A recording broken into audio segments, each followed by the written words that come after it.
नमस्कार। आप देख रहे हैं पंजाब केसरी और हमारे खास मेहमान हैं जीए मीर, जो फॉर्मर पीसीसी चीफ हैं, फॉर्मर कैबिनेट मिनिस्टर रह चुके हैं। मीर साहब, आपका स्वागत है। बहुत बहुत शुक्रिया। मीर साहब, भारत तो जुड़ चुका था, जो थोड़ा बहुत बचा हुआ था वो 5 अगस्त 2019 को जुड़ चुका था। अब ये कांग्रेस कौन सा भारत जोड़ो आंदोलन चला रही है? अब मेरे ख्याल से कुछ लोगों की आंखों पर पर्दा होगा और वो पावर के नशे का पर्दा होगा, उनको नहीं दिखाई दे रहा जी होगा। अदरवाइज भारत जोड़ने का मतलब है जो बढ़ती महंगाई है, जो देश के गरीबों को कमर तोड़ महंगाई ये सरकार दे चुकी है।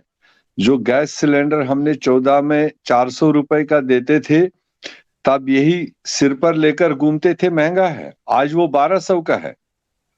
और जी फिर पेट्रोल डीजल हम किस लेवल पर छोड़ गए थे और आज किस लेवल पर है, इंटरनेशनल मार्केट में क्या है, उस हिसाब से देशवासियों को क्या मिलना चाहिए था।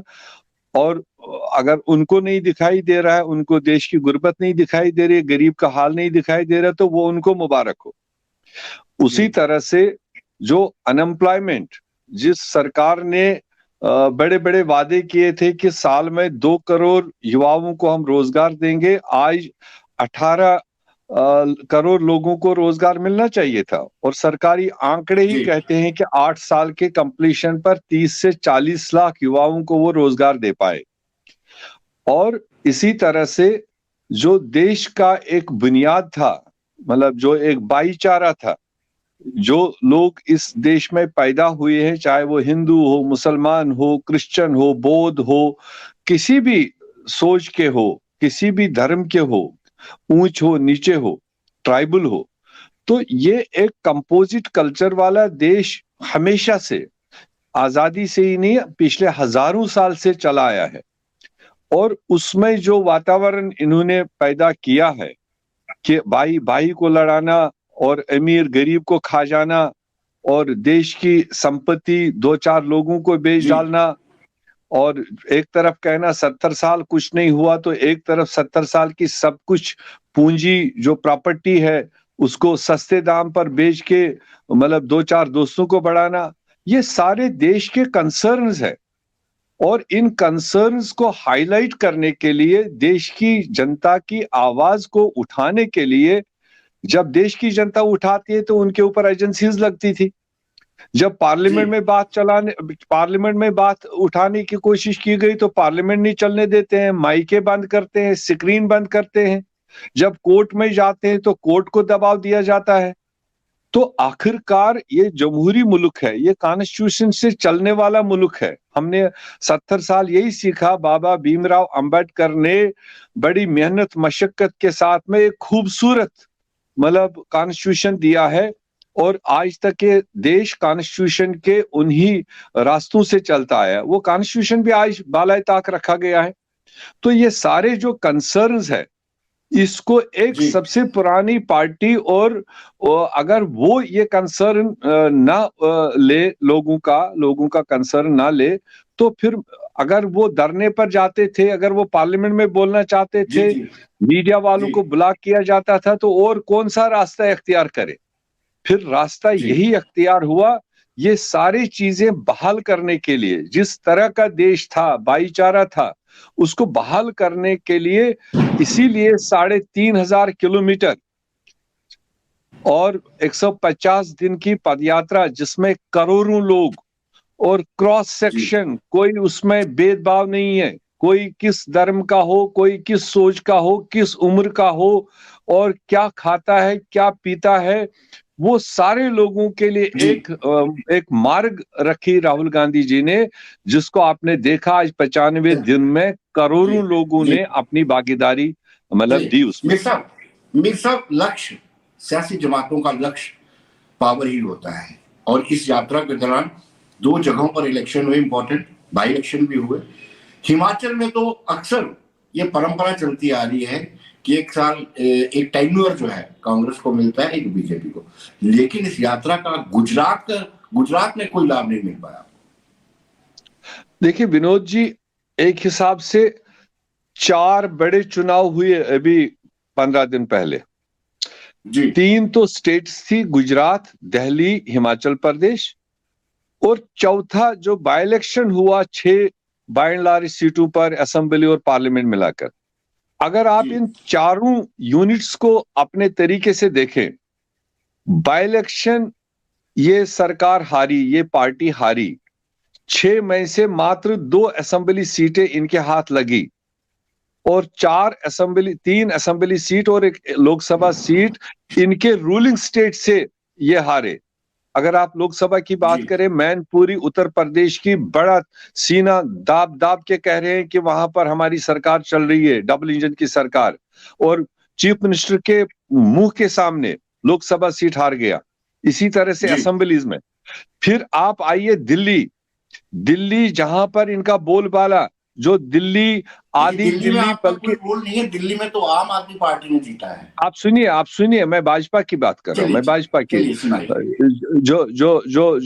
जो जहां पर हुकूमत कर रही थी, और जी 15 साल से वहां एमसीडी भाजपा के कंट्रोल में थी, जी और वहां वो होम मिनिस्टर, प्राइम मिनिस्टर के दरवाजे के सामने, सारा कैपिटल वहीं पर, सारे जी पॉलिसीज वो वहीं पर इंप्लीमेंट करते आए, और जी फिर भी दिल्ली वासियों ने इतनी बुरी तरह उनको रिजेक्ट कर दिया। वो असर है, वो उन्हीं चीजों का असर है जो 5 चीजें मैंने गिनाई।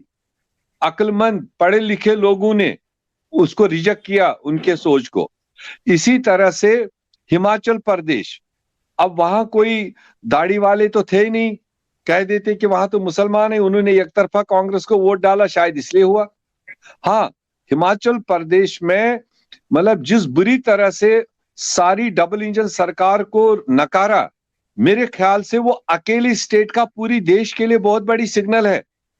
रही बात गुजरात में इनको ओवैसी साहब को भी लाना पड़ा, केजरीवाल साहब को भी बहुत मदद करके लाना पड़ा, गिव एंड टेक, दिल्ली और गुजरात करके मुझे मदद करो। फिर उसके बाद जो इनके 2-4 यार दोस्त है जो पूरे देश को लूट के ले जा रहे हैं, उनको भी अंडर कारपेट वहां डाला गया।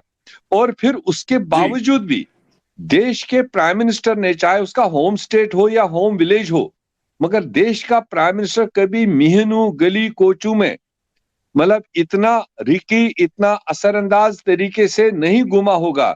वो इम्पैक्ट था, उसको पता था गुजरात बदलाव लाने वाला है। और आखिरकार एक अपील जी कि अगर आज गुजरात वाले मुझे नहीं सपोर्ट करेंगे तो मैं देश में विदेश में, मेरा G20 होने वाला है और मैं इंटरनेशनल गेस्ट के सामने क्या मुंह जी दिखाऊंगा। तो वो एक डिबेट तरक्की का हो, डिबेट एम्प्लॉयमेंट का हो, डिबेट आगे बढ़ने का हो, उसके बजाय डिबेट ये हाथ जोड़ करके मेरी इज्जत का सवाल है, ये करके मतलब जी 7वीं बार सरकार को जारी रखना। तो इसलिए मैं नहीं समझता हूं जी कि उनकी कोई इसमें जीत हुई जो आज डबल इंजन वाली सारी जगह सरकार है, बल्कि ये बड़ी हार भाजपा की रही।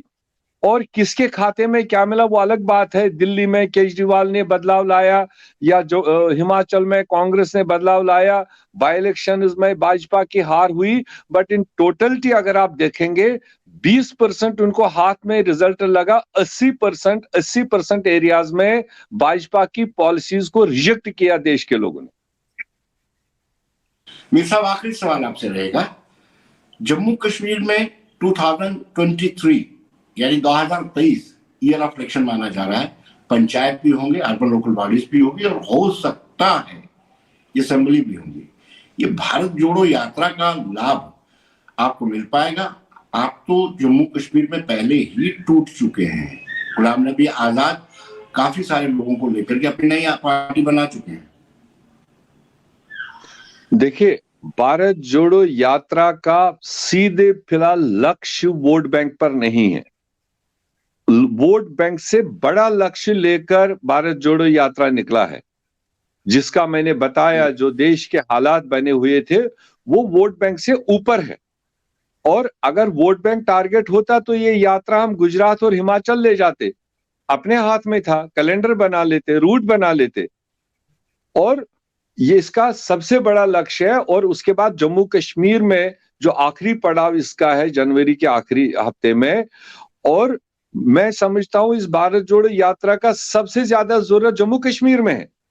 अगर सबसे ज्यादा जी नाइंसाफियां, अगर सबसे ज्यादा हमारे जो इकदामात मरकजी सरकार ने, भाजपा ने उठाए हमारे विरुद्ध, जम्मू कश्मीर के लोगों के विरुद्ध जो कदम उठाए और फिर बात भी न करने दे, तो मेरे ख्याल से इस भारत जोड़ो की आवाज सबसे ज्यादा जम्मू कश्मीर में जरूरत है।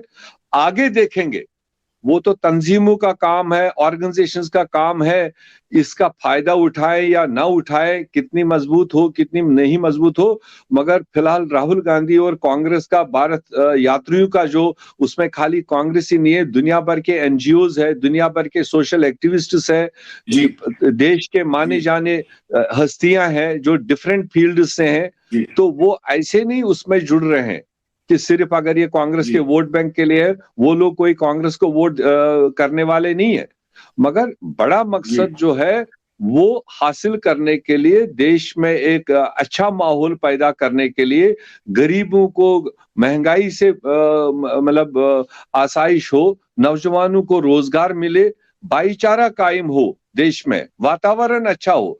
जिस देश में वातावरण अच्छा जी होगा अपने आप तरक्की करता है। वातावरण ठीक नहीं हो तो कितनी भी कोशिशें कर लीजिए आप, वो रिवर्स गियर लगा देता है। ये मानना है राहुल गांधी जी जी का और भारत यात्रियों का। मीर साहब, बहुत बहुत शुक्रिया आपका, धन्यवाद।